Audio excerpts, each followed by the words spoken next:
Hello, this is Rudy Giuliani with Rudy's Common Sense.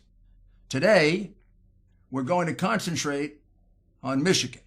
We're going to concentrate on the two lawsuits that have been filed. They are both very, very big cases. One in state court, one in federal court. And we're going to drill down, not the whole lawsuit, but we're going to drill down into the key witnesses because the fake media is reporting over and over again, including Fox, that there is no evidence, hard evidence of fraud. There are thousands of pieces of evidence of hard fraud. They just don't publish it. They have an iron curtain. If you show them an affidavit signed by someone that says they observed fraud, they don't put it on. I mean, it's really incredible, but it isn't incredible. It's un-American. And the only way we get around it is by going around them, getting on OAN or Newsmax or local radio or some radio stations that are brave enough to publish this. And I know why they're doing it. I mean, they're doing it, some of it because of ideology and some of it because they're being threatened by sponsors. We've had people threatened with being thrown out of their law firms if they help us. I mean, that's for another day, but this is McCarthyism on steroids. This is making Nixon's enemies list look bad, but not as bad. This is probably the worst time in America for the exercise of your rights of free speech. The worst. This is not terribly different than what's going on in Venezuela. And very interestingly, you're going to see that Venezuela is involved in this voter fraud. But now we're going to go to Michigan. What happened in the state of Michigan? We filed a lawsuit several days ago, two of them, one in state court, one in federal court, one in Detroit and one in Lansing. And together they allege the following, that like Pennsylvania, Detroit was a cesspool of systemic corruption, that the Detroit Democratic machine, which has its own issues of corruption, maybe as bad, maybe not as bad as Philadelphia, its own history of voter fraud, maybe not as legendary as Philadelphia, but still there, that they did essentially the same thing that Philadelphia. They excluded Republicans from being able to observe the mail-in ballots, the ballots that were so disputed, the ballots that were new to this election. We never had that before. We had absentee ballots, but not you could just mail in. And we never had so many mail-in ballots to deal with. Michigan set up a lawful procedure for doing that. Critical to the lawful procedure, of course, was the inspection by both parties. Because what I think you have to understand about a mail-in ballot, unlike a ballot in a machine or even a ballot on paper that's submitted and then it is checked on the voter roll, once that envelope that sends in the ballot is discarded, you can no longer verify it. The verification takes place on the spot. And from time immemorial, when absentee ballots are counted, the city or state worker sits in the middle, has the ballot. On one side is a Republican, the other side a Democrat, liberal, conservative, whatever. They pull out the envelope. They all look at the envelope. They see whether all the identifying data is there. They see if it looks good or suspicious. If it looks good, they take it. They open the envelope. Inside is another envelope sealed to preserve the privacy of your vote, and it's put in the vote pile to be counted. And the envelope is put over there. And basically now you can no longer verify. They've become separated from each other and mixed up within 1 million votes. In this case, there was no Republican. Rarely was there even a Democrat. A couple of times you'll see there were 2 Democrats and no Republican. No Republican got to see that. We've shown in Pennsylvania that we can count now up to 628,000 votes were unlawfully cast that way. And now in Michigan, we're well over 300,000 and we've just begun to count. But I want to drill down now into there's no evidence, they say, of voter fraud. And I want to show you an affidavit in the state case that's been filed that has been incorporated by reference into the federal case. So it's part of both cases. This is exhibit, I believe it's exhibit B, and it's from a city worker. So this person is well, let me just read it. My name is Jesse Jacob. I'm an adult citizen and resident of the state of Michigan. I've been employed for the city of Detroit for decades. I want you to note at the end that it's sworn to. This is not just a letter. This is an affidavit, and if this person is lying, they go to jail for at least 5 years. Okay? Federal and state, because we submitted it in a federal lawsuit now. And she has no fear of that happening to her. Regular citizen, long-time employee of the city of Detroit. City of Detroit. I don't know if she's a Republican or a Democrat. I guess I'm going to assume she's a Democrat. Probably shouldn't, because it's Detroit. And 8 out of 10 are Democrats. She was assigned to work in the elections department for the 2020 election, and she received training from the city of Detroit and the state of Michigan regarding the election process. She worked at the headquarters for most of September, and then she started working at a satellite location for most of October.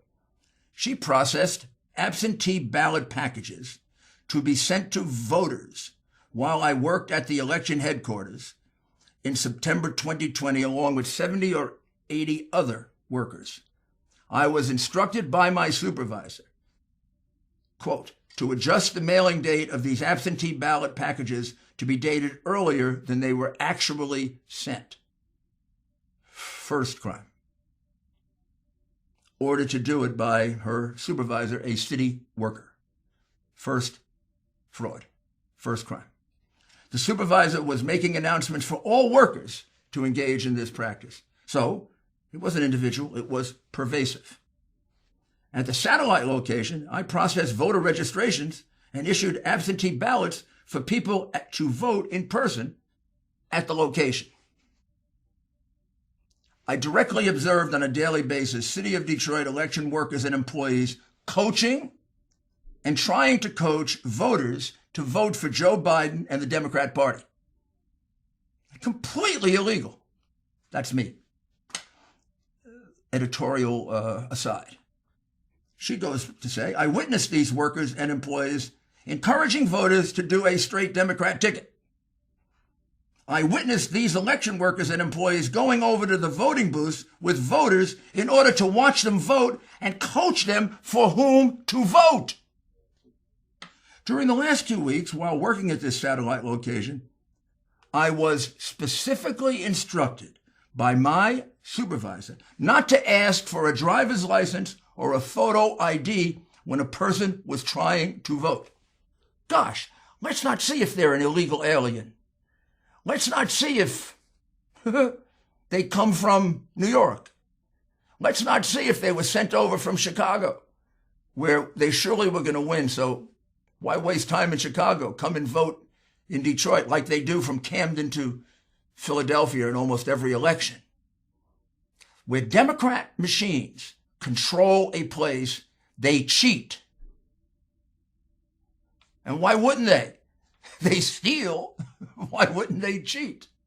You don't have to guess at it. She's telling you that. Goes on, paragraph 10. I observed a large number of people who came to the satellite location to vote in person, but they had already applied for an absentee ballot. Gee, that's kind of strange. These people were allowed to vote in person and were not required to return the mailed absentee ballot or sign an affidavit that the voter lost the mailed absentee ballot. Encouraging them to vote twice. This is like, I voted early and often for Joe Biden and Harris because I was instructed to do so by the crooked Democrat Party of Detroit. Whenever I process an absentee voter application or in-person registration, I was instructed to input the person's name, address, and date of birth into the qualified voter file, QVF system. That means if they weren't registered, which means they weren't entitled to vote, she'd clean it all up by getting the vote and then putting the person's name in after the fact. That's also fraud. I don't know how many I've counted out. Four different acts of fraud being done by her and 70 to 80 other poll workers. You see how they're lying to you? The QV system can be accessed and edited by any election processor with proper credentials. I worked at the satellite location until the poll was closed, and then completed the entry of all absentee ballots by 8:30. I then reported to the TCF Center, which becomes a Center for Corruption. It should be called the Voter Corruption Center. On November 4, 2020, at 8:30 a.m., I was instructed not to validate any ballots and not to look for any deficiencies in the ballots. That's what you're supposed to do. You're supposed to look for deficiencies in the ballots. They didn't allow a Republican to look, and they also told the city worker, don't look. Normally, about 10% of the ballots are deficient. And every single one of these ballots that didn't have that inspection became, by virtue of that, under the law of Michigan, an unlawful ballot. One that shouldn't be counted, can't be counted. It's an illegal vote because it hasn't been inspected according to the new law that was passed. Absentee ballots that were received in the mail would have the voter's signature on the envelope. While I was at the TCF Center, I was instructed not to look at any of the signatures on the absentee ballots. And I was instructed not to compare the signature on the absentee ballot. The signature is there for the purpose of verifying. A Republican didn't get a chance to see that. And the city worker was told not to do it. Who cares if the signature is one thing and the signature is another thing and this person is voting 30 times, keeps coming in 30 times? We wouldn't know. That also is a crime. All absentee ballots that existed were required to be inputted into the system by 9 p.m. on November 3rd. That was required to be done in order to have a final list, et cetera, in order to have enough time to process the ballots. All satellites were instructed to collect the absentee ballots from the drop box once every hour on November 3rd, 2020. End time, 8 p.m., November 3, 2020. By the way, that's an order from Justice Samuel Alito of the United States Supreme Court. Doesn't matter who's Justice Alito. The crooked Democratic Party of Detroit's more important than Judge Alito or the Supreme Court, because on November 4, I was instructed to improperly predate the absentee ballots, to change the receive date, and to make it look that they had been received on or before November 3rd. I was told then to alter the information in the QVF to falsely show that the absentee ballots had been received in time to be valid. I estimate that this was done thousands of times. Then she signs on the penalty of perjury. You're telling me this wasn't pervasive fraud? That there's no evidence of pervasive fraud? I assume now that NBC, CBS, ABC, Twitter, Facebook, Times, Washington Post is aware of this. They'll put it on the front page. Ha! We might as well be in Venezuela or China or the old Soviet Union. And now I think it would be a good time to take a short break. I couldn't believe we were evicted from our home that we didn't even sell. Those are the words of a homeowner, Deborah, when she learned she was the victim of home title fraud. It's a devastating crime that can cost you your home. And title fraud is not covered by insurance or common identity theft services.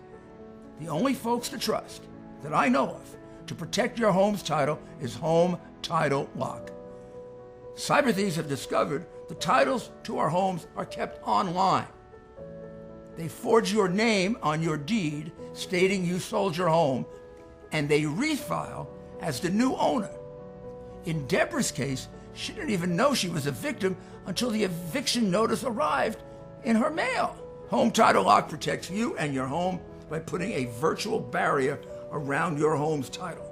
The instant they detect tampering, they mobilized to shut it down. Go online to HomeTitleLock.com and register your address to see if you're already a victim and don't know it. Then use code RUDY, that's me, and sign up for 30 free days of protection. That's code RUDY at HomeTitleLock.com.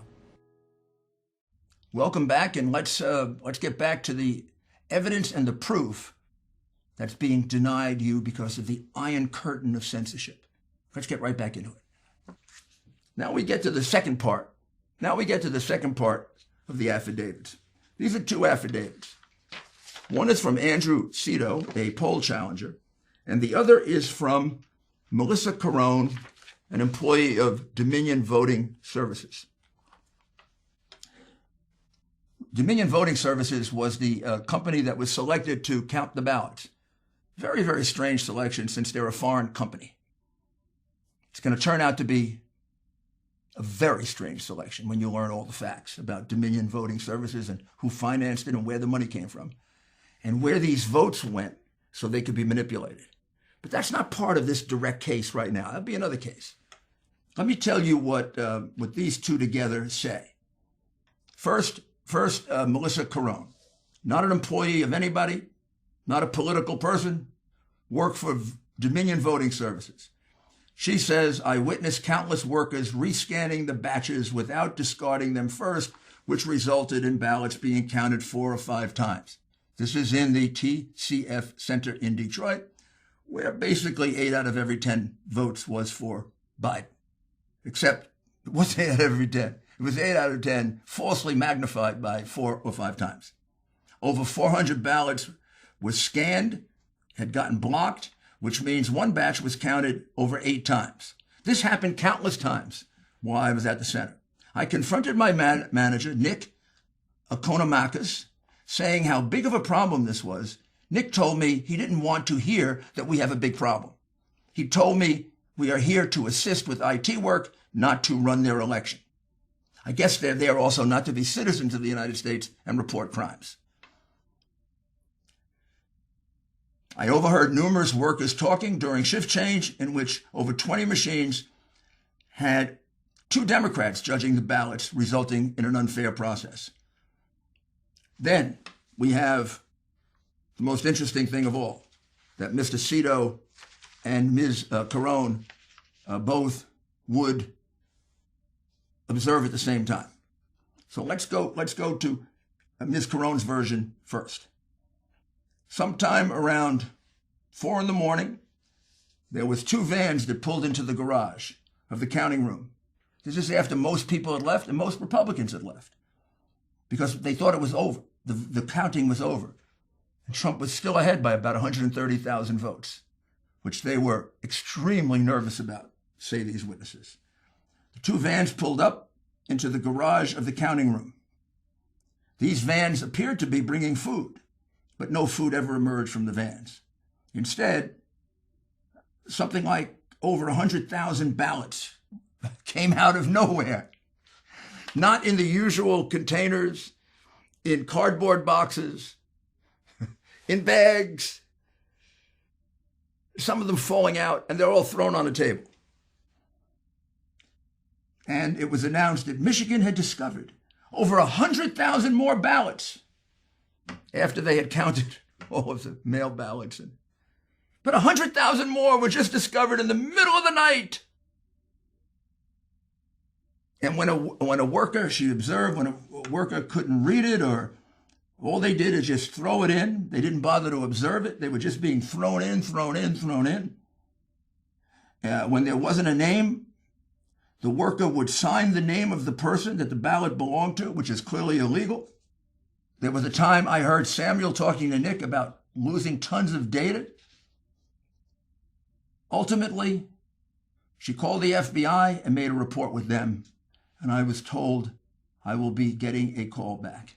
Needless to say, she didn't get a call back because this was overwhelming evidence of voter fraud by Democrats, not Republicans. Had it been Republicans, 10 FBI agents would have shown up immediately and seized the ballots.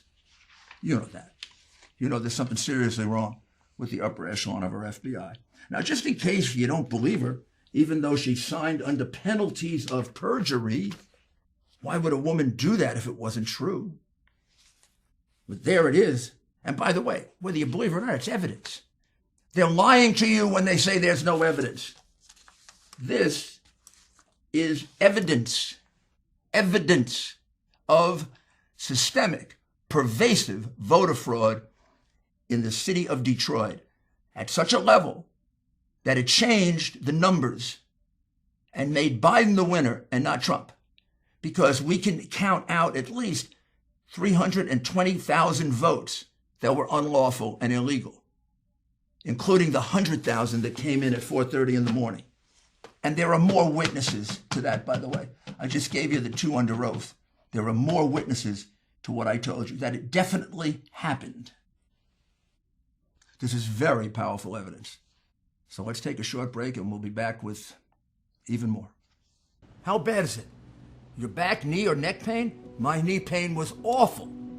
I probably tried the same things you're trying to manage your pain. Topical ointments, pain relievers, fish oil, but nothing worked.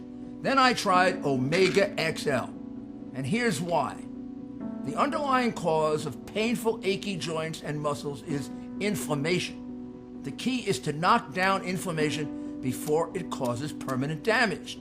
Backed by 35 years of research, that's exactly what Omega XL does. Nothing comes close to doing what Omega XL does. There's nothing like it. If you're suffering with painful, achy joints and muscles, stop wasting money and switch to Omega XL. Order Omega XL now and get a second bottle free. Visit omegaxl.com/Rudy. That's omegaxl.com/Rudy, or call 1-800-844-4888. 800-844-4888. Thank you for returning, and let's get back to the evidence that the phony media says doesn't exist. Then we have the support for that from a gentleman by the name of Andrew Cito. Andrew was a poll challenger. He arrived at the TCF Center at 9:30 p.m. on November 3rd. He reported to the counting room, and he had no ability to be able to see any of the ballots being counted, nor would they allow him to see any of the ballots being counted, even though he was a certified poll watcher of the Republican Party. At approximately 4:30 p.m., now, similar to what she said, I thought everyone was going to go home as our shift had ended. There were 2 men in charge of the counting, one in his 30s and one in his 50s. At approximately 4:30, the man in his 50s got on the microphone and stated that another shipment of absentee ballots would be arriving and would have to be counted. Now, the count was all over. The guy announces, we got a few more ballots coming in. They had finished all the ballots they thought they had. It wasn't a few more ballots. There's 100,000 ballots. A few more ballots that come in at 4:30 in the morning. This is like Al Capone and this is like Al Capone and Prohibition. At approximately 4:30 a.m., sworn under oath by Mr. Cito, at approximately tens of thousands of ballots were brought in and placed on 8 long tables. Unlike the other ballots, these boxes were brought in from the rear of the room. Quite appropriate that they be brought in the back door, right? The same procedure was performed on the ballots that arrived at approximately 4:30 a.m., but I specifically noticed that every ballot I observed was cast for Joe Biden. Oh, wow. Wasn't that amazing? They thought they had finished counting. 100,000 ballots come in out of nowhere, sort of like it's Santa Claus and Christmas, except Santa Claus would never participate in a voter fraud. And they're all for Biden. And they have to make up 130,000 votes. And this is 100,000 votes. While counting these new ballots, I heard counters say at least 5 or 6 times that all 5 or 6 ballots as they were counting through were for Biden. All ballots that I sampled, heard, or observed were for Joe Biden. There was a shift change at 5 a.m. Whatever challenges were left. I decided not to leave and continue to monitor the ballot counting. Upon information and belief, the TCF Center was the only place where absentee ballots were being counted. I filled out 6 or 7 incident reports about what was happening at the TCF Center. Now, he was complaining vociferously about this, to no avail. At approximately 2 p.m., so now he stayed all the way until 2 p.m., on November 4, 2020, election officials covered the windows to the counting room with cardboard to block the view, against the law in Michigan. A little after 2 p.m., I exited the glass-enclosed room to take a break in the lobby area.